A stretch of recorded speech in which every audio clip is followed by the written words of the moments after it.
Hello and welcome to another episode of the Edufuturists podcast. It's inspiring the fact that I'm sitting here and it's sunny outside. What's Yes. interesting is the clocks have gone forward, so now you can't tell whether we're recording during the day and recording during the night. But I can confirm it is during the day. It's before tea time, but I'm not going to say when it is. How has your week been, Benjamin?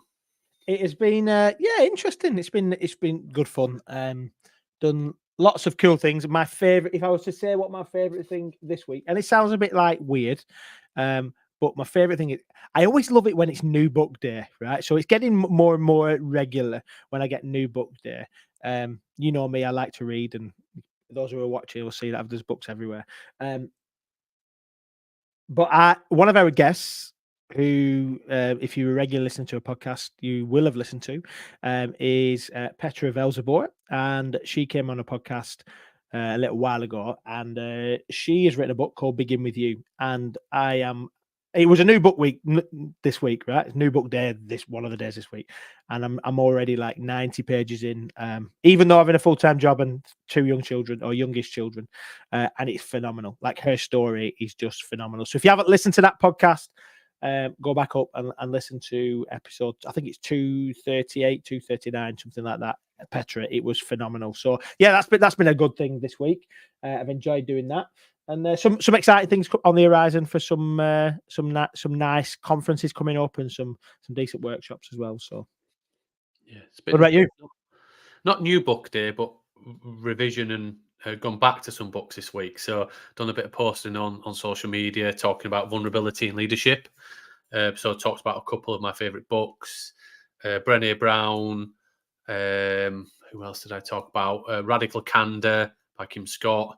And also today talked about one of a recent book, Unreasonable Hospitality, by a guy called William Garrido, who led one of the most famous restaurants in America. Talks about the difference between service being black and white and hospitality being colour, and talking about, like, going beyond and all of these experiences. But the leading stuff and the vulnerability in leadership actually seemed to hit a nerve and seemed to relate to a lot of people, which was really, really nice. So I've had a lot of conversations around that. That's a lot of learning I've had this week, where there's more people following the path that I've kind of been following in leadership for a long period of time than probably I expected, especially in the UK in the education space. And a lot of people saying we want to. So I'm going to be starting out and doing some work around that, maybe a bit connection, some conversations, and a bit of a book club kind of mentality stuff. I also I had a spare copy of Dare to Lead to a good friend, Scott Hayden.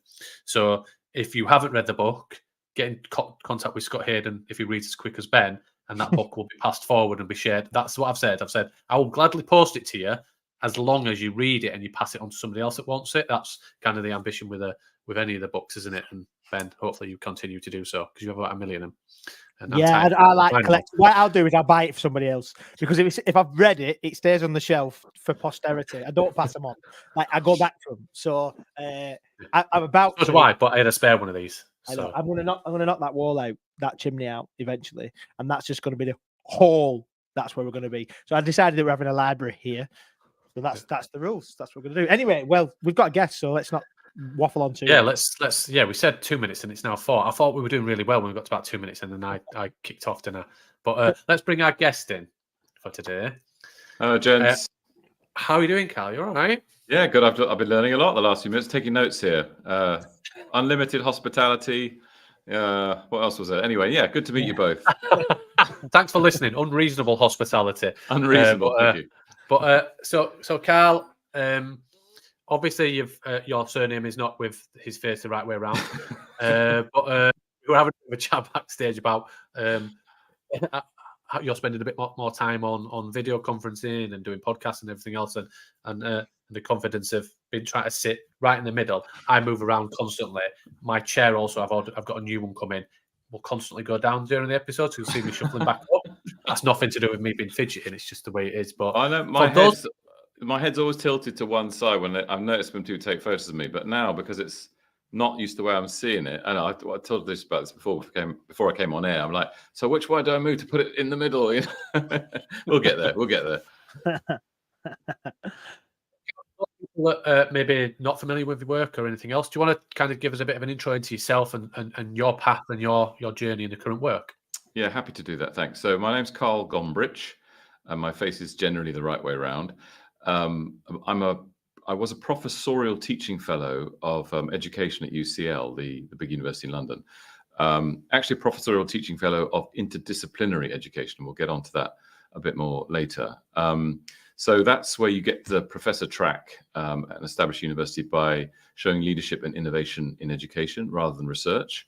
And so what I'd done at UCL was I led the team that designed and set up the first Bachelor of Arts and Sciences in this country. So you could always get a BSc or a BA, but for some reason in the UK, the last 100, 200 years, no one had thought, well, why can't you get a bachelor in both things together or some combination of those things? So we set one of those up. We had to go through UCAS and all that. And basically, we designed a very rich, interesting undergraduate program, which is a bit like, honestly, some of the liberal arts courses in the US or they have in the Netherlands at university. But we did have some USPs that made it a bit special. We had a lot of interesting core modules, and students had to do quantitative methods and a language and so on. Anyway, we established that. It was a great success. I had a wonderful time at UCL, 16 years there in total. But then 2019, when the founder of the London Interdisciplinary School, as my current boss, the CEO, Ed Fido, came along and said, we're thinking of setting up a whole new university along kind of interdisciplinary lines. It just seemed like too good a challenge, an opportunity to miss. And I sort of got a taste of being an educational entrepreneur or intrapreneur really at UCL. So the chance to be an educational entrepreneur and actually establish a whole new university on interdisciplinary lines was just too good to miss. So I jumped away in 2019, been here just about 5 years now, a few weeks over. Not that I'm counting the days or anything. And it has been an incredible journey. I mean, we're kind of the first university since Warwick, about 40 odd years ago, to get degree awarding powers at our inception from startup. Generally, you have to award the degrees of other universities in this country, which naturally has put a real brake on innovation. But we wanted to be so different. We'll talk about this more, about the radicalness of our curriculum, that it actually made more sense to go a harder regulatory route and apply for degree awarding powers right from the beginning. And we went through OFS, we went through QAA, the university quality body. We got that recognition. And so we've had students since 2021. We're just about to graduate our first cohort this summer. Very exciting. Yeah. Wow. Well, it sounds fascinating, and it's fascinating on a number of different levels. And I know you said we'll get into explaining it, interdisciplinary studies at some point, which obviously will come into this bit. Interesting. So I know this won't come as any surprise to you based on our little intro beforehand and the work that Steve talked about before, is that we often talk on the Edufuturists podcast around how there seems to be a stifling of curiosity, stifling of curriculum development, because everybody's got to get to exams, everybody's got to get to them exams to get to high school, get them high school exams to get to university, and then the universities can do what they want, which we know isn't the case. But ultimately, the university entry requirements has dictated everything else below it, right? 100%. So I wonder if you could just kind of talk to us a little bit about, because I could see you nodding furiously there, and obviously we're on the same page, right? Yeah, I think it's a really interesting place to start, Ben, and it's not somewhere people always start, so it's a good place to start. You're right. I mean, the university entry kind of drives it from the top down, what A-levels you have to do, and there's a very much a narrowing there of the subjects in this country, because generally you're doing 3 A-levels in pretty much one area, sciences or humanities, because you're going to do a degree in one thing. And that drives the GCSEs and so on and so on. And that was okay when 10% of the country went to university and they would do something like classics or maths, and they generally go on and, either have a career in government or something closely related to that subject. That has not been the case for at least 20 years now. And yeah, this is where I think universities are just not helping the whole of society, not helping young people, by having such a narrow conception of what they can study at university that they have to narrow their thinking all the way through up to the end of sixth form. And so it is incumbent really on universities to be better and to say, we'll take a wider selection of A-levels. You could start with one A-levels and then shift to another area, and to provide degree programs, such as I've been trying to do for over 10 years now, which say students, can do interesting combinations. There's more to the world than a degree in English literature, a degree in biology, a degree in, mechanical engineering. That's not really how, and we can talk about that. There's good data on this now. That's not how graduates' jobs are going to be. There simply don't exist those old-fashioned siloed jobs anymore. You yourself, you're telling me earlier of your portfolio, digital interconnected career, and yet university courses are just not set up either for that sort of education entering it, or for what they produce when students go out. So it's a good place to start, and I think universities should feel challenged. And they're not. They've sort of held all the trump cards the last generation or two. And they say, if you're going to do this degree, we need to see these A-levels. Without asking the question, why are you insisting that this is what a university's experience is like for all these different students? Why is it so siloed? Why are the subjects so unconnected? Surely there's a different way to think of undergraduate education. Sitting here, fascinating. I think there's a couple of bits to really start to think about that. And I suppose my question is, why has it taken so long? Yeah, okay. I suppose, but maybe that's a big. Okay. We'll start there. But also, I think just to add a point, and we discussed this on a podcast a little bit, and a friend of mine, Grace Kelly from Google, shared some insights and a bit of a research paper that had been done by Eliza Philby. And I think starting at that point and thinking about what we predict or what we expect and what we see, a lot of people through our bias of what we think the world of work actually is and what a career looks like is based on maybe some outdated views and the research and the references around Gen Z.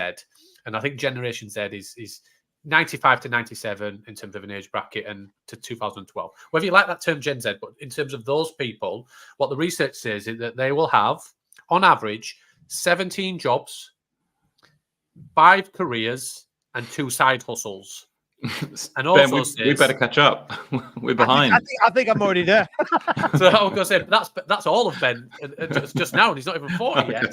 So I suppose starting at that point of kind of that probably says why it's not been tackled before, because people's view of what a career and what work actually is and what they're preparing students to be has been outdated, and maybe taken somebody like you and your team to come in, and Carl, and go, let's give this a shake up. Let's really imagine and think about what the world is now, not what it even will be. Well, it is outdated. You're 100% right, Stephen. I want to quote some data. I quote this a lot, but it's very strong from the Institute of Student Employers. Google them. They're the umbrella organization that look after all the organizations that employ graduates when they come out of uni. They've been polling this for 10 years now, maybe even more. And the latest one I've read, which is actually pre-pandemic, funnily enough, but maybe just I haven't caught up, but it's 2019. It builds on work from 2017, 16, 15. 2019, 86% of all graduate employers said they did not care what undergraduate degree their employees had studied. That's very strong language. That's nearly 9 out of 10 did not care. So you can go and work for a bank, you studied Japanese. You can go and work for the Japanese embassy studying chemistry. You can go and work for Pfizer having studied French literature. And that just shows that the jobs that actually graduates do are completely disconnected from the undergraduate studies that they do in 9 out of 10 organizations. And yet we still have this 20th, perhaps even early 20th century vision that we're going to be doctors, nurses, train drivers, mechanical engineers.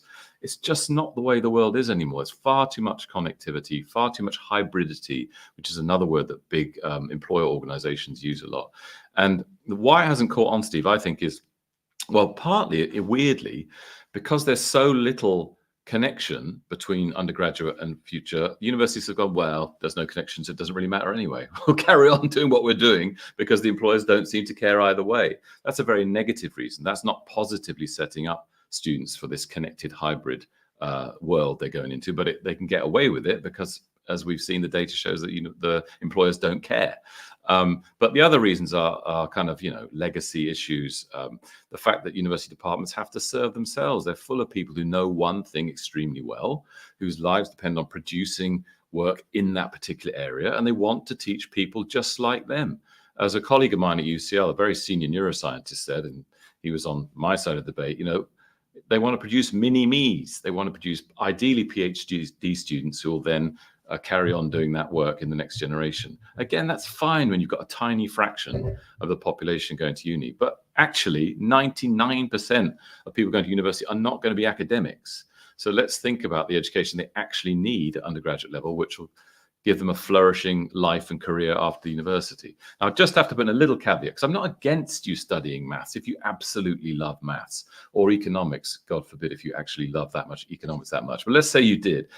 Great, go and do it. But I simply don't believe that the hundreds of thousands of students every year going to uni to do that one narrow old-fashioned subject are actually doing it because they've always been passionate about just that one narrow subject. I just don't believe that. And so I think it's happening for all these other not very good reasons. Yeah. And yeah. It's really interesting, this. I'm fascinated by it. So my A levels, I'll come back to my experience. I talk about this on the podcast all the time. So apologies to those people who are listening or watching and thinking he's going to tell the Latin story again, right? So I did A levels in history, classical civilization, and Latin. And people said to me, right, what's the plan? I was like, not sure. I thought about going in the army. I thought about going into journalism. I had a conversation around going into law because those things would have lended into that space as well. Yeah. And then I didn't do any of them. I went into youth work. I didn't go to university to do youth work. And then I had 2 years out and decided, do you know what? I'm going to become a religious studies and philosophy teacher. So actually, like, my A levels didn't prepare me for my degree. My degree then didn't. It set me up to become, okay, I've got an understanding of world religions to be able to deliver something. And then I go into a school where they're teaching A level philosophy or A level religious studies, but 50% of it is philosophy and ethics. I didn't learn any of that at university. So actually, even as a teacher in that narrow discipline, I wasn't even in that space. So when I hear you talking like this, that I was passionate about helping people think and thinking differently. I knew that the reason why I was interested in religion and philosophy was because, not just because I had my own religious beliefs, but because I was interested in other people's beliefs and why they believe what they believed and how you explain that and think critically and stuff. So I wonder, like, in interdisciplinary then is kind of, it's not the opposite, but it's kind of saying it's not about being narrow. So that it's saying there must be things that connect, right? So you're the dean of London Interdisciplinary School, right? So what does that look like, and how could that look different? Yeah, great. Gosh, you've had a very interesting life, Ben. We must chat another time. And you're much younger than me. So one of the kind of tenets or values, really, or commitments of interdisciplinarity is that taking multiple perspectives is a valuable thing to do. And in particular, when you're talking about complex real-world problems, which is what the curriculum at LIS is focused on, taking multiple perspectives is almost essential for not going badly wrong in how you tackle that problem. So that's, like, if you like, by way of a little intro to our curriculum, that we focus on complex real-world problems like inequality, sustainability, technology and ethics, urban futures. And the students also have some free choice of complex problems that they're interested in. But we insist that the students take multiple disciplinary perspectives on those problems. So if you're doing inequality, you might think, oh, this is an economics problem. Actually, there's a big literature around the neuroscience of inequality, how deprivation leads to developmental retardation sometimes. If it's severe, then that becomes intergenerational. There are quite interesting ways now you can use natural language processing and look at sentimental analysis around inequalities, and quite unexpected portals on inequality will give you insights which people just studying from one disciplinary lens won't do. So that's one of our commitments, is that to tackle complex real-world problems, you need to pursue multiple perspectives. And so we take disciplinary perspectives on each of the complex real-world problems that we look at. Now, the challenge there is, of course, you can't go as long. I'm not going to use the word deep, because listen how language valorizes what we do. Deep, good, shallow, bad. You can't spend as long. That's not true. I don't believe that. So you can't spend as long on one discipline as you can when you're doing a monodisciplinary degree. But we are absolutely convinced that there's a place for, and it's even necessary in many cases, to take more different perspectives to get what I call a 360 view of the problem, illuminated from all sides, than to spend just a long time taking one narrow perspective on the problem. You're smiling. Does that mean you? Yeah, it just makes sense. Sorry, we just sit there and we're constantly. Yeah, you can edit the smiles out if you like. No, we're always smiling. We're happy people. But yeah, it just goes back to my learning. I did physical education. It's interesting, and I had this conversation with somebody about where people do degrees, what degrees people have, and the importance of them. And I used to ask this question on a regular basis when I was in education, saying, we're all sitting in a staff room, but does it really make a difference? Does anybody know where we did our learning, whether you did that through a college, whether you did a degree, did you do a formal degree, did you then do a Cert Ed? What did that look like in terms of that process? I did physical education. My path was vocational and into higher education, PE degree at what was Leeds Met at the time, at Carnegie, and then didn't really know what I wanted to do. So kind of followed that path. My mum had been a teacher, and then kind of through a connection through football and everything else, I ended up doing some coaching and going through that bit. But I remember always going through and thinking, well, why did I get told I had to do? And back, it wasn't many moons ago, but when I did GCSE, but the school could only deliver based on their staff body that it wasn't. It was ages ago. Are you sure you did? Are you sure you did do all? I bet you did all levels, Steve. I did. No, I didn't. Did you? You're not old enough to do O levels. No. I look younger than I am, but I'm a bit older than Ben. But I went through all, and I also think, why is it that I was dictated what GCSEs I could do? But I had to broaden that out, and I had to do a language, and I had to then do DT, and I had to do geography, but I couldn't do PE, which was a passion. It wasn't even innovative enough to do business studies. It wasn't a thing when I was at all of these kind of things. And then I was like, and then I had to either pick vocational and A levels, and all the career guidance was, don't focus on one.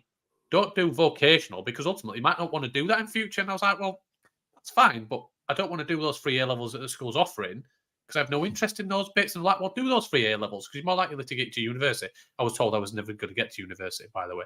I was a bit of a rebel and a bit of a challenge. I've gone through all of that, almost failed my PE degree, went back and sat there a couple of years later and completed it with the university. And did my Cert Ed and ended up falling into education, spent 17 years post that into FE, and now ended up CEO of a company, guiding people and leading people what to do. But the whole point is, none of that, I don't think, and I talk about this on a regular basis, I'm not criticising my education institutions that I've been through, but none of that prepared me for maybe the learning did, the not giving up, the failing, kind of all of that different stuff that I learned. Yeah. But as you just said, that 86%, none of my degree has any relevance to the work I do now. Not at all. I don't think. It's amazing. Maybe the learn.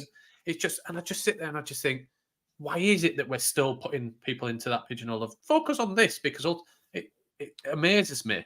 Yeah. No, I mean, I think also the whole asking young people what they want to do, and that there's like an expectation they should have an answer. And we should just flip that 180, which somehow we should all be expecting young people to say, I have no idea. And we should say, well done, you're good.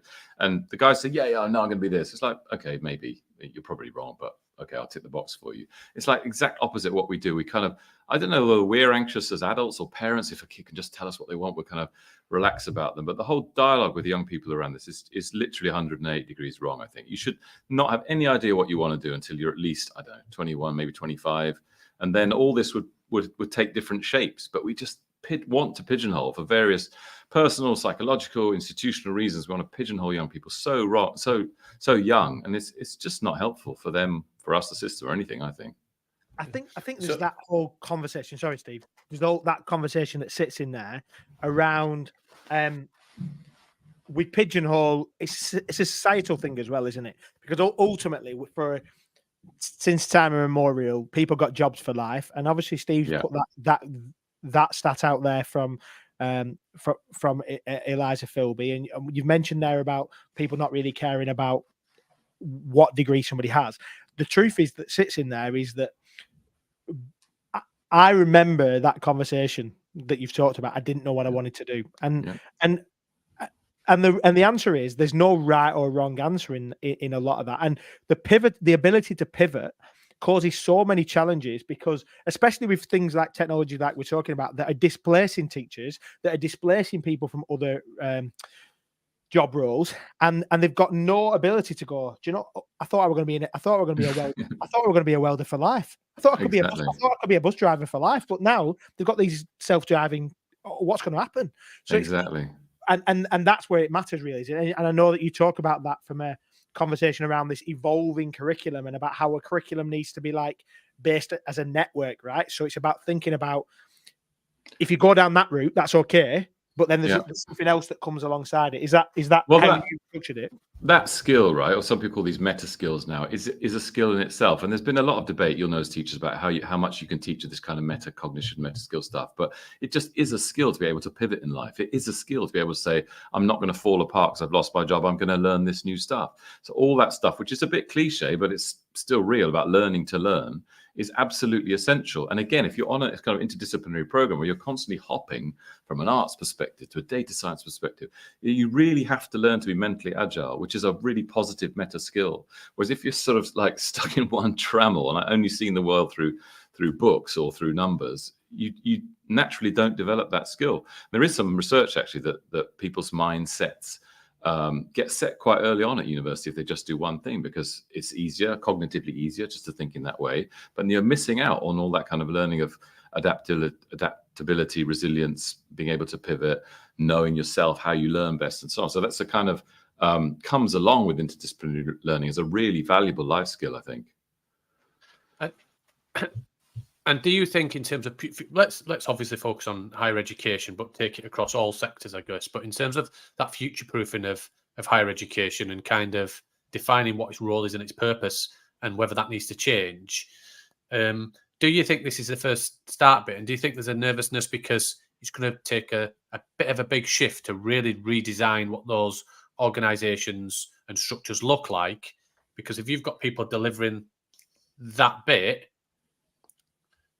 then ultimately all of the other skill stuff is going to take a lot of work unless it's designed like yours is from the ground level up, because you've got professors delivering their content, but who's preparing them for everything else? Because if we're then saying, well, the content's not important, and the professor's saying it's the most important thing in the world, and then the business is going, well, 90% of us don't think so, there has to be something that's going to change it, because there's a complete disjointment between really what professionals are saying they need or businesses are saying they need compared to, or as we're seeing, some of these people will start their own universities or education divisions and say, don't even worry about a degree, because if they're not willing to change, we'll prepare you for getting a job with us. Where do you think that change and that future proofing is going to come from? Yeah, I think the elephant in the room here is AI, right? It's got to be. I mean, in some ways, I've been wrong for 15 years, guys. I have to say this. I mean, when the MOOCs came along, the massive open online courses in 2012, I thought that was the end of universities. I thought, why do you invest 40 grand? We can literally get the content online from the best universities in the world. It turned out that we're such social creatures. We can't learn like that. None of us are disciplined enough to actually do that. But it could have been done in theory. It turns out we need peer pressure, we need deadlines, we need all the stuff of social universities to make us learn. But even there, that's not a business model you would have expected. If you talked to an economist in 2008 and said in 5 years' time, every single university course that you want will be available online for free or a tiny fraction of the cost, do you think universities have a future? They all would have said, no, that's the end of universities. Didn't happen. Universities went from strength to strength throughout the teens, which is kind of weird for me. So I think I'm thinking surely AI is going to be the thing. Because AI, I'm sure you guys use it all the time, I'm increasingly using it for everything. It just gives you that dialogue with a thought partner. And once you learn to use it, you literally don't need that content. Now, I've got to, again, put another caveat in here. I'm not one of these people that says it's all about skills. You have to have a level of content to hang your knowledge on. Otherwise, you just don't know what you're looking at.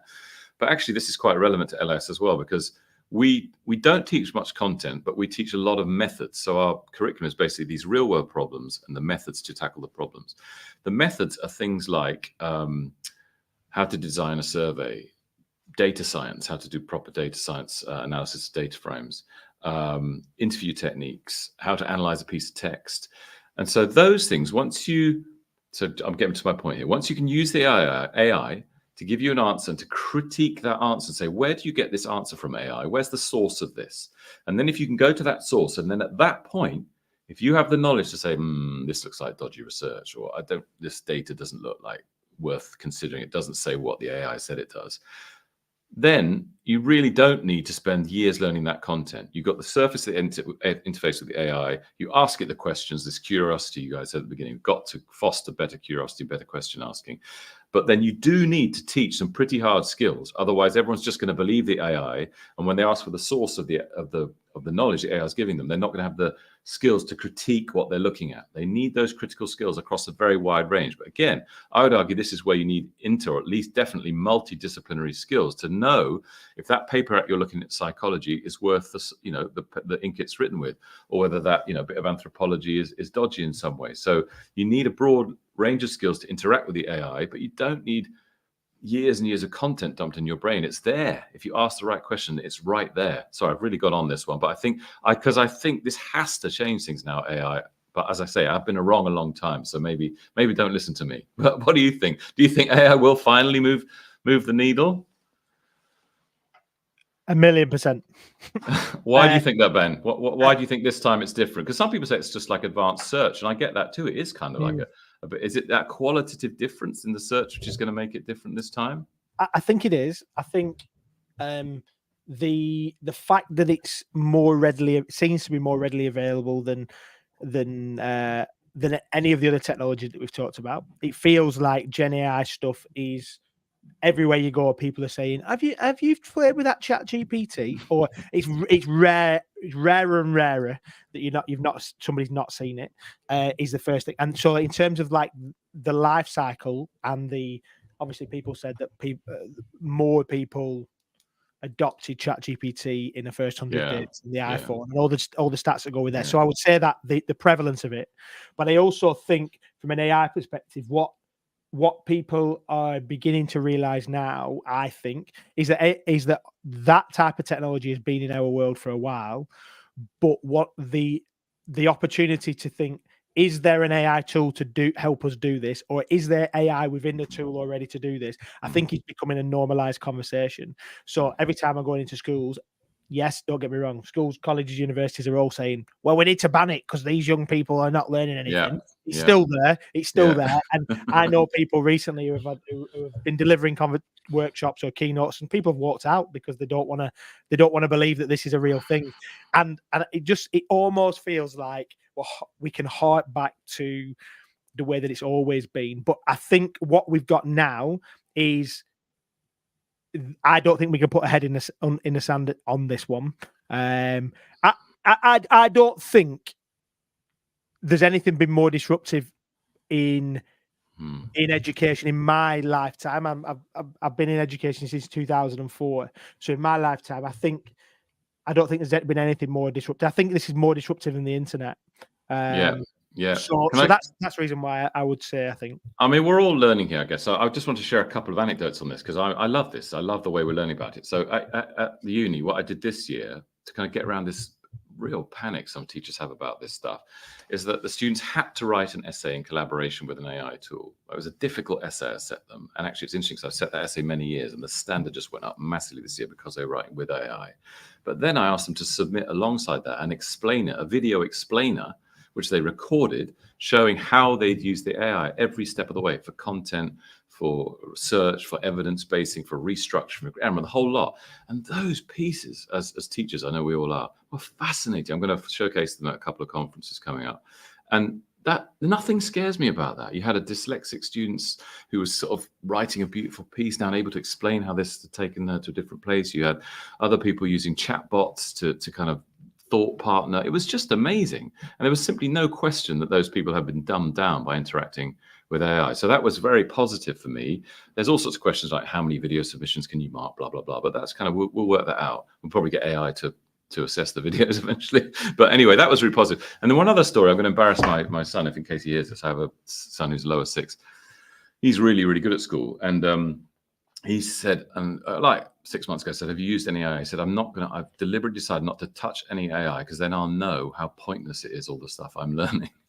And he's a A-star student. And I was like, that's kind of tragic. Well, he's like, yeah, because obviously if I could see, I can just literally type it in and get every single answer to everything the school's asked me to. And what would be the point of me learning it? Interesting. So he did that. And I think that was just pre-GCSEs, which he got through, did well. Now he's lower 6. And now he is using it. He's doing all the sciences, but he's kind of doing that bootstrapping thing. He's doing stuff which is 2 years ahead of what he's meant to do. And his school's supporting it by giving them like slots for kids to do presentations on their own kind of themes and theories. And he's using it for really accelerated learning now, which is terrific. But I thought that was really interesting, that evolution of his use of it. And I think the former thing still must be a thing. And in a whole generation's mind now. It's like every single exam question is literally a type stroke away for anyone. What's the point of me actually learning this to regurgitate it? That's not the thing I should be learning. There might be something out there, like how can I analyze the stats of what I'm told? Like I said earlier, like these methods I could be learning so I can be more critical about what the information I'm being fed. But why am I being told a bunch of stuff to regurgitate? That I can't see the point of that anymore. I have 2 points to definitely make. Go on. Great stories, great insights. And then I have as well. So I'll just you do yours first, because it'll probably move it on to something else, Ben. But so interestingly, I love the fact that you asked them to put a video in and explain the video.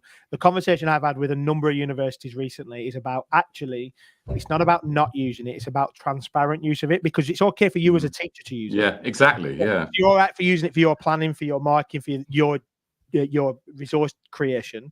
But when a student starts using it, well, no, because we've spent the money and the time to get our degrees, don't we? It's the kind of mentality. And I remember having that conversation, and a few lecturers looked at me as if to say, I can't believe you're saying that. It's that transparent use. So I suggested, why don't you ask them to put their transcripts from ChatGPT in as an appendix? And they looked at me and they went, I never even thought of that. So because it would stop that fact of copy and paste. 100%. But even if they do copy and paste, if they've gone through a process to analyze and say, no, I don't like that, it needs to be more formal, that needs more of that, they're showing learning and understanding and critical thinking, right? 100%. 100%. Yeah. Which is exciting, isn't it? I think we can accelerate learning that way. Yeah. So it's as if me and Ben do this on a regular basis, but also it's great when we get a guest on that really just stimulates our thoughts. Not saying that we don't, but otherwise, sometimes I don't want it to always be question and answer. 2 bits that really kicked in there when I was thinking about was I see the biggest change, and I think AI will change it, because assessment will have to change finally. Mm-hmm. There is that bit in my back of my mind saying, well, there's those people that are driving it going, let's sit in an exam hall, paper and pen's the best. I think that will be over one, because ultimately we can't be at that point and still do it en masse and really start to think about, the world will have to change pretty quickly, and is. So I think it will change assessment, and assessment has been often the tail that wags the dog in education for such a long period of time. I'm not saying endpoint assessment and exams are completely negative. Yeah. But what I am criticising is the use of them as the only way to measure success and learning and a student's aptitude for really where they've got to is ridiculous, and has been ridiculous. I shouldn't have done it, and I'm 41 this year. Carl, you're probably going, now I shouldn't have done it even. But and where I'm only 42, Steve. I'm only 42. That's Don't age me too much. Still, well, Ben's 40 this year. I'm 41. We're going up. That's all. No, I could be your dad, gents. I could be your dad. But all of that, and it's like, we're all going, well, we probably were done as a service because it shouldn't have been there when we were. I think that time to change is been pushed more so. And what I love is the conversation I want to take to now is change agents. And ultimately, I think it's going to change our perspective, because employers and businesses want us to change, and are saying, well, ultimately, your degrees are not really important. The qualification and the learning and the process that they've gone to, we're not discrediting that, but ultimately what they've got it in is a bit that we're saying is irrelevant, or 9 out of 10 of them are. But you've then got students that really will really change it. I read a book, my daughter's 4. I talk about her all the time with my children on the podcast, and say her age, just to put it into context. And we have the Little People, Big Ideas books, if anybody's gone through all of those. So it's basically, there's hundreds of them, and it's all of these individual people in over history. So there's Etta James and Ella Fitzgerald, and there's Muhammad Ali. We've got a massive amount of them that we read to both of our children, because I love them, and so do our children. And the most recent one that my daughter picked out was Greta Thunberg. And I was reading, and I read that last night, and it just made me think of, ultimately, as adults, we have spent our time not changing, whether you agree with climate change or whatever. That's not what we're talking about here. What we're talking about is the ability for one girl who has Asperger's to said, absolutely not, I'm going to make a stand. And I think she started it by going on strike. Was it on a Friday? And the world and all the adults went, that child needs to go back into school. How dare she miss a day? Yeah. But look at the transformation that she has made globally. I see people like your son and my daughter and Ben's children and my son and all of the children as massive change agents, because ultimately what we're really focused on in education and what we should be focusing on is their outcomes and making it right for them.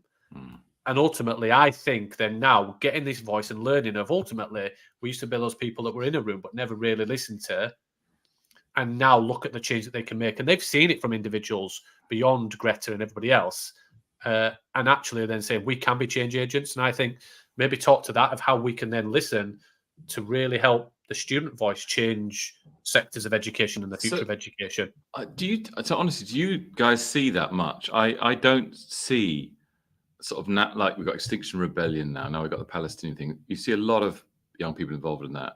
I'm not actually aware of anyone doing that in education. Are you? Because that terrifies me. It makes me think education has actually been so stultifying and stupefying for these young people. They don't even know what it could be, and so they're not able to articulate a better one. And that's sad, isn't it? Well, you're on mute, Ben. Sorry. Yeah. Even within the silo of one organisation, you ask them the question, and you say, "Okay, so you're wanting to change this, and this is your vision, and you've had some conversations. Have you had a conversation out with your own team? Sometimes it's no, which is always a worry, because they've made a decision without consulting the wider picture. Generally, they'll ask the teachers and the leaders, but then you also think about the thing that they really lack often is a focus on, have you actually done some empathy mapping and had a conversation with your student body around the changes and the why? And I would say still to this day, I'm having conversations on a regular basis and they go, do you think we should? I'm like, yeah, because they might have a great opinion that you've really just discarded and just thought that it's not appropriate. And we're not seeing change en masse because ultimately, even within silos of small schools and everything else, nobody's listening. That's sad. And they're not listening because the national curriculum and a whole target-based culture has just become something we just can't escape from mentally. We can't see it any other way. It's built on compliance. Our children are there to be compliant. It's also tied into that fact of we've all been that teacher that have handed back pieces of work and you've not put a grade on it or you've not put a percentage on it. And the kids are like, well, what did I get? Well, it's not about what you got. It's about what you need to do next, what you've done well, what the next step to learn is. Yeah, but is that an A? Is that a 90%? Is it 100? So there is a fixation with that. I think there's an element around parental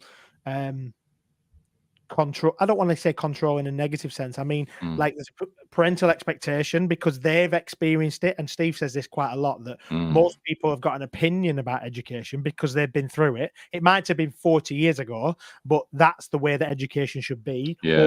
Or on the flip side, that is the way education shouldn't be. So they've all got an opinion on what it should be like. And I have not seen like you said, an Extinction Rebellion or a Black Lives Matter movement like around education. Nothing. And I think that is probably like the fear generation, or not just a generation, but a fear of everybody wants change. We heard this recently. Everybody wants change, but nobody wants to change because they're like, we want to do something different, but they're not realizing, they're still thinking, okay, if I go to A levels, do university, I'll get a job. Oh no, there's a problem now because we think that path is still going to continue, but it's never up until this moment of people realized, oh, hold on a minute, me having a degree doesn't guarantee me a job anymore. And I look, my dad was a late university student, a mature student. He went and got a degree in social psychology and some kind of biology. Became a primary school teacher, and obviously because he's got a science degree, he's now the science coordinator in the school. And but he was a primary school teacher. His degree didn't really make much correlation. And the truth of that is that in that space, it was almost like, well, would my dad have been a better teacher based on the fact that he worked in factories, the fact that he'd worked with people in organizations, he'd led teams? He probably would have been a good enough teacher at that point. But because he didn't have a degree in a proper subject, he couldn't. He had to go back and do that first. And I think there is a mentality, right, that says we can't change this. It's got to be the way that it goes. And And that really means that we've got to do something different when it comes to understanding that the pinnacle you talked about it earlier, they've held the power. Universities, higher education has held the power, right? Because everything in that space. The role is changing, though, isn't it? It's moving because it's not prepared. It's not saying you get this degree, you'll get that job, because that reality has shifted. Yeah. Maybe there's a responsibility to move more into the space that you're talking Yeah, about. I mean, we've been a bit sort of negative maybe the last few minutes, but I mean, I see this as an opportunity as well. I see as AI is incredibly exciting as long as we educate in some of the ways, that we were saying a moment ago, Ben, about critical thinking and thought partners. And I mean, you can be the people who worry about rigor, and be rigorous with your assessment of the student's critique of their work using AI. Be rigorous of that. But it's a different type of rigor. It's how did you engage with this machine? What was going through your mind as a person as you were doing that? That's all stuff that can be done really, really rigorously, but it's more creative, it's more reflective, it's more in line with what they're actually going to need in their lives than so much of the other stuff that goes on. I mean, one of my pet hates, you guys will know this much better than me, is how students now think of something as a 3 marker or a 7 marker. They literally think of knowledge in terms of the marks it's going to get them in an exam. My head just kind of explodes at that. But if it was like, I tried to do this mathematical modeling with this AI tool, went to this website, tried it, didn't quite work, went back to that's amazing. I mean, that's taking students to the next level because you're asking them to showcase and then critique their own learning process, which is what they really need at the end of the day. I agree. I'll go back to the relevance is my experience of education. I was a chair of governors at a primary school and absolutely loved it. Talked about, and constantly I was a person as a chair going, why? People saying, you're dragging the meeting on. I was like, right, I'm going to ask you why, and I want evidence behind it, because you said you're going to do all this, but why? Let's start there first. We'll consider the what. And Ben knows, spent enough time with me. It's like, everybody goes, what? He always starts with it. And it does me head in. I don't know, let's do the other bits. But I always go to that. But also I go to my children. And my daughter, we find out my daughter starts reception in school on September. And when I first went in, my wife said, just behave.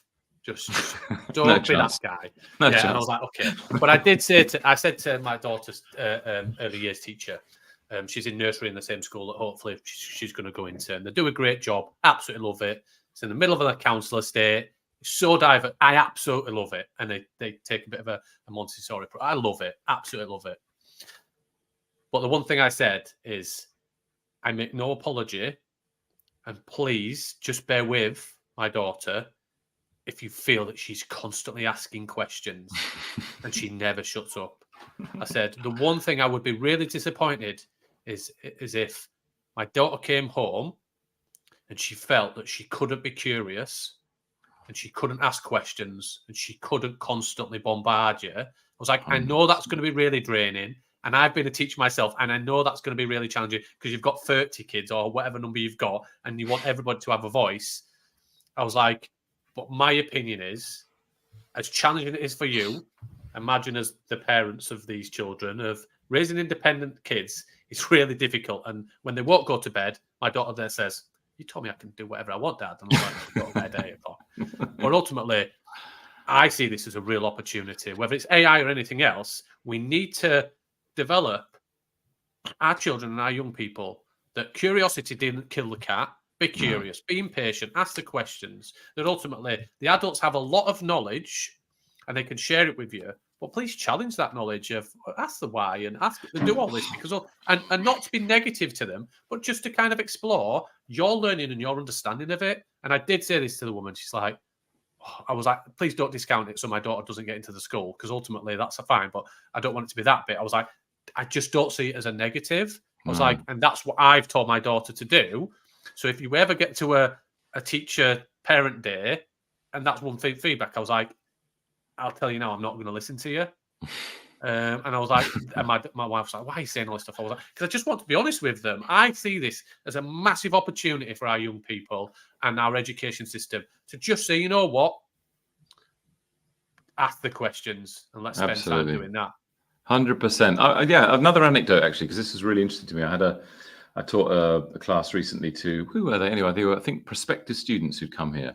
And we did an AI task and I got them to use AI and do something. And one lad had done nothing. And I said, why have you done nothing? And he said, I don't know.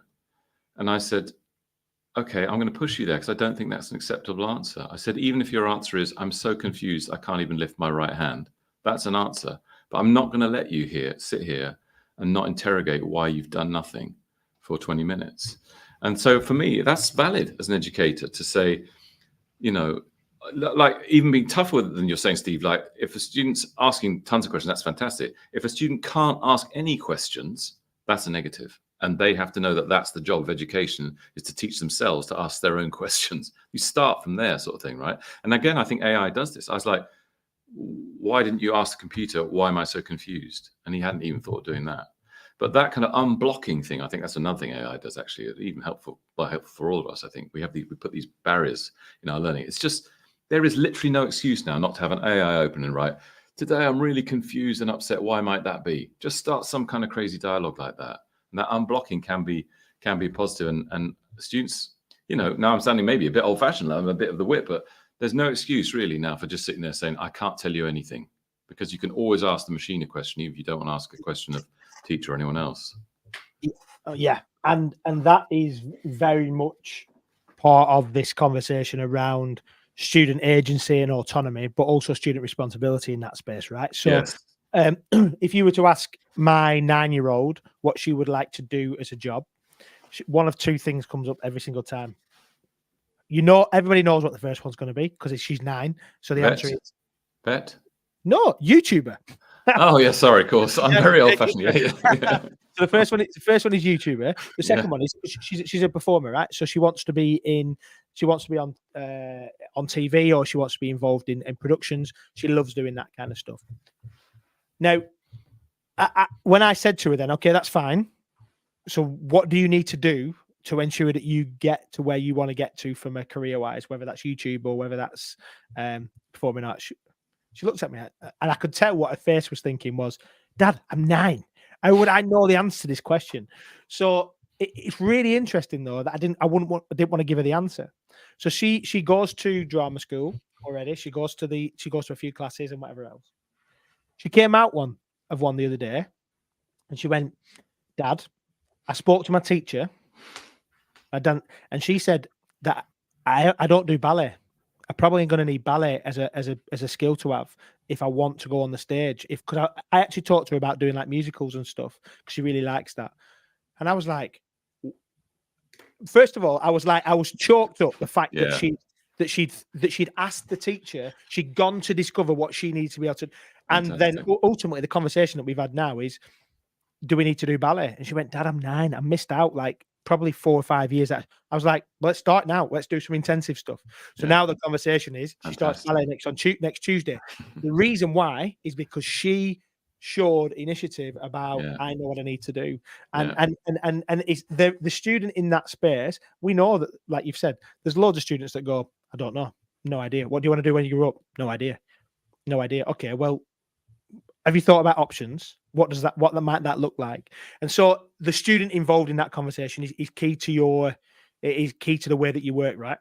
Yeah, I mean, so we're talking more about schools now, which is great, and I'm interested in that. I think there is always a question when it's fair to ask a child to be autonomous, transparent, reflective, and I don't have an answer. No one has an answer, and they're all different, aren't they? But I think have agencies, you say, but that does seem to me where we need to be moving. And I suppose there is a hard question about what we do with young people who just seem to be unable to show any accountability, agency, curiosity. That's a really hard question for teachers. I mean, luckily at university, I don't have that problem because most people get to this stage are able at least to understand the importance of that. So we build in some accountability into our curriculum. We do coaching alongside the problems and the methods because it's a very radically different curriculum. So the coaching actually structures in accountability each week, and then it asks students to connect the dots quite literally. So what are you studying that has helped you with this perspective on the problem? Are there some surprising connections you've seen which you weren't aware of before? And nothing, just to pivot back to my day job, because we've had a really interesting chat about schools, but a really important part of our curriculum is how much we interface with the real world. So porosity, we call it, is one of our big values. We want the outside world to come in the form of the curriculum. We want the student work to have value outside the university. So we have many external partners with which we work with on like consultancy reports, or we do pitches for them, or things like that. And so the students often have to reflect on how much the academic stuff they've learned has any relevance to, say, Tower Hamlet's sustainability policy for the council, or some, microbrewery startup might want to do something on the sustainability of their supply chain. And the students are always reflecting in the coaching session on how much the academic stuff links to the real world aspect of what they're doing. But that is all, again, part of the sort of learning of skills and taking responsibility. At the end of the day, learning has to come from the learners, we know. That has to be, even at some very basic level, when a teacher's banging into you, in some ways it's your responsibility. But that becomes much, much more the case at university. And it's uncomfortable, we know that. Taking accountability, being responsible is part of growing up, and it's actually quite uncomfortable for many of us. But it's just something we have to do if we want to flourish as adults and have fulfilling lives as we get older. Yes, indeed. And interestingly, from a university perspective, then, like you said, people have chosen what they do, and you give them opportunities to go down different pathways and complementary in different perspectives. The phrase that I heard that you said that I've written down, because it feels like it's something that is beyond just university. It's that taking multiple perspectives is essential to helping solve problems.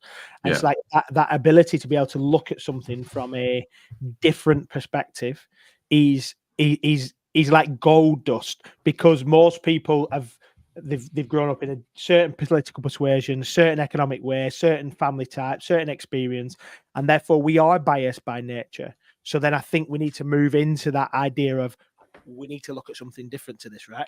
100%. What would somebody use a different gender to you look at this? What might somebody from the past look at it like this? How might somebody from a different socioeconomic background think about this? That's a different way to think about it, right? 100%. And even in very highly respected areas like medicine, you see an amazing kind of narrowing of the mind sometimes. You think, oh, this is a science, the doctors got it all worked out. Well, they've got a lot worked out. Modern medicine's fantastic, but it's incredible, some conversations I have with medics who just cannot see the value of, say, art therapy for brain patients. I mean, obviously this is known in other parts of the sectors. It's patchy, as you know, in education. There are very different rates at which people are getting this stuff or trying different things. But yeah, some medics are incredibly sort of dismissive of anything outside very narrow medical science for health. And that's a mistake. Frankly, it's a mistake. And we've seen it so many times with people bringing in music and arts and other perspectives on, indigenous knowledge, all that sort of thing now into medicine. So yeah, but virtually anywhere you see a complex real world problem, it would benefit from having maximal perspectives on it, really. You've got to make a decision in the end and do some combination, but you're going to be less wrong if you listen to many different perspectives on the problem. Yeah, and I was just trying to think back to the year I went, but I spent a few weeks in Finland about a decade ago. I went to Haga-Helia University in Finland, and they just changed to a facilitation model for so I didn't get involved in the academic side of the university.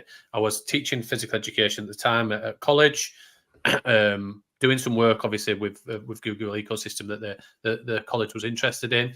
But my bit was, they wanted me to kind of go over there and deliver a bit of nutrition, but also I wanted to immerse myself in a vocational context side of university. So I got to spend time for a few weeks doing a bit of nutrition delivery, but also supporting the teachers in terms of some digital support around how to do some project stuff, some real simple stuff of slides and docs. And back in the day of, look how many people can be on one doc, all collaborate in different spaces. There were the amazing days of those. But I got to see one side of that university where the employers were coming in, and I got to see this kind of end project where they were presenting back to the businesses that they were involved in, where the university had split and said, these are the academics, this is the vocational side of a degree, and these are students that were Olympic athletes. These people were high performance athletes that were ski jumpers and cross country skiers and hockey players, and they competed in the Olympics. I'm thinking, what are they going to learn from me? It was fascinating how they engaged even 10 years ago in that institution with employers around that academic board, the questions they were asking, the context in terms of that project they would present in, and also they had to present it because I was there. The challenge to those students was they were presenting in Finnish, but also they had to present 10 minutes to contextualize it to me in English as well. And they hadn't been. Sorry, Steve, just to understand, are you saying that the athletes were learning from both the academic and the vocational, or was it more one way? So they split. They were more going into vocational because they'd made the decision at that level. Finish education kind of. So we compare ourselves often, especially in schools, and I wanted to take it to universities, but in schools, they don't have to just focus on the way that everybody's doing exams, or they didn't at that time, because ultimately they made a decision that ultimately your choice is you don't have to sit all of those exams. You can do some vocational context qualifications by choice rather than being, the kids' alternative provision, the ones who are not going to make it, will farm them off. This was a positive, reinforced choice to go down this pathway and to support them in terms of the fact that they wanted to go into business and they didn't want to study academic subjects. They wanted to pitch and do vocational degree courses and also learn alongside their Olympic studies as well. Mm-hmm. And I was like, I'd never seen anything like it at university. I was probably like Ben and many others, where I'd done a very different university degree and gone through a specific thing of, this is what you have to do. These are the lessons you do. You go through this, and then you get a bit of help and support. And I was like, I'd never engaged with any employers at all during any of my staging. That is crazy, isn't it? That is, yeah. We do a lot of that because it just seems so crazy not to do it if you can. Yeah. I'm going to take it to something that we always do. We'd never prepare our guests. If you've listened before, you'll probably get a bit of a heads up. But we always do this season, since it's been me and Ben, we always do 3 quick fire questions. Quick fire. So and then let's see where we get to. So, First one, are you ready for it? I guess. Future of exams, online, traditional or scrapped? Wow, I get one choice and no chat. Yes. Because I want to say adapted, but not scrapped. Okay. That's fine. That's fine. We can live with that one. Yeah. Key skill. What do you think the key skill for students in 2040 will be? Critical, engaged, interacting with AI. Education in 50 years. What is your vision? Oh, crikey. You think UK will be standing in 50 years, guys? Will the world be there in 50 years? Oh, that's an amazing question. Perhaps I should think more about this. I don't think that far ahead. Well, I think actually there's going to be a decline in higher education. I've been corresponding with people recently about whether that means a decline for the whole country economically, and apparently it doesn't always. I thought it was always correlated economic growth and university expansion, but apparently that's not the case. So I think we might have to see some managed decline of higher education to rebalance a bit. Future of education, I think. I'll be bold. I haven't thought about this for a while, so thanks for putting me on the spot. It's a good thing to think about. I do believe that humans as cultures and societies can evolve quite substantially in their mindsets. I think if we met our cavemen sisters and brothers, we'd be surprised at a lot of things we had in common, but a lot of things that we really didn't understand about them and vice versa. So I want to believe that in this kind of hyper-connected age of being able to share so much, and now with the AI coming along, there'll be some kind of cultural evolution where we'll be able to be a bit more empathetic of different ways of seeing things. This is the flip side, of course, the UK falling apart, because we are getting very polarized in some ways. But I think the hope for an educationalist has to be that in the longer run, education is what you have to use to change things for the better. It literally doesn't come from anything else. Some kind of education is what's going to take us to civilization 2.0 or 3.0. So I'd hope in 50 years we might see some of that we are some of these things about accountability, not just for young people, by the way, also older people, accountability, transparency, curiosity, forgiveness, actually, for being wrong, admitting being wrong, these kinds of things become a bit more normalized in society so we can have more productive conversations. Terribly long answer for a great short question. Sorry. No, we love it. And sometimes with the quick fire, the last one is always one that people want to elaborate on. And that's respected as well, because it's one of those things that you kind of have to give the why. So, Carl, you know what? It's been an absolute pleasure and an honor to spend over an hour with you and enjoyed it. To chew the fat. And my thoughts, just to end it, is imagine if universities existed like this and people like you existed leading them when I was selecting which university I went to, because I wouldn't have done my degree where I did my degree. Appreciate it. Thank you. Appreciate it. Thank you. Thank you. Cheers.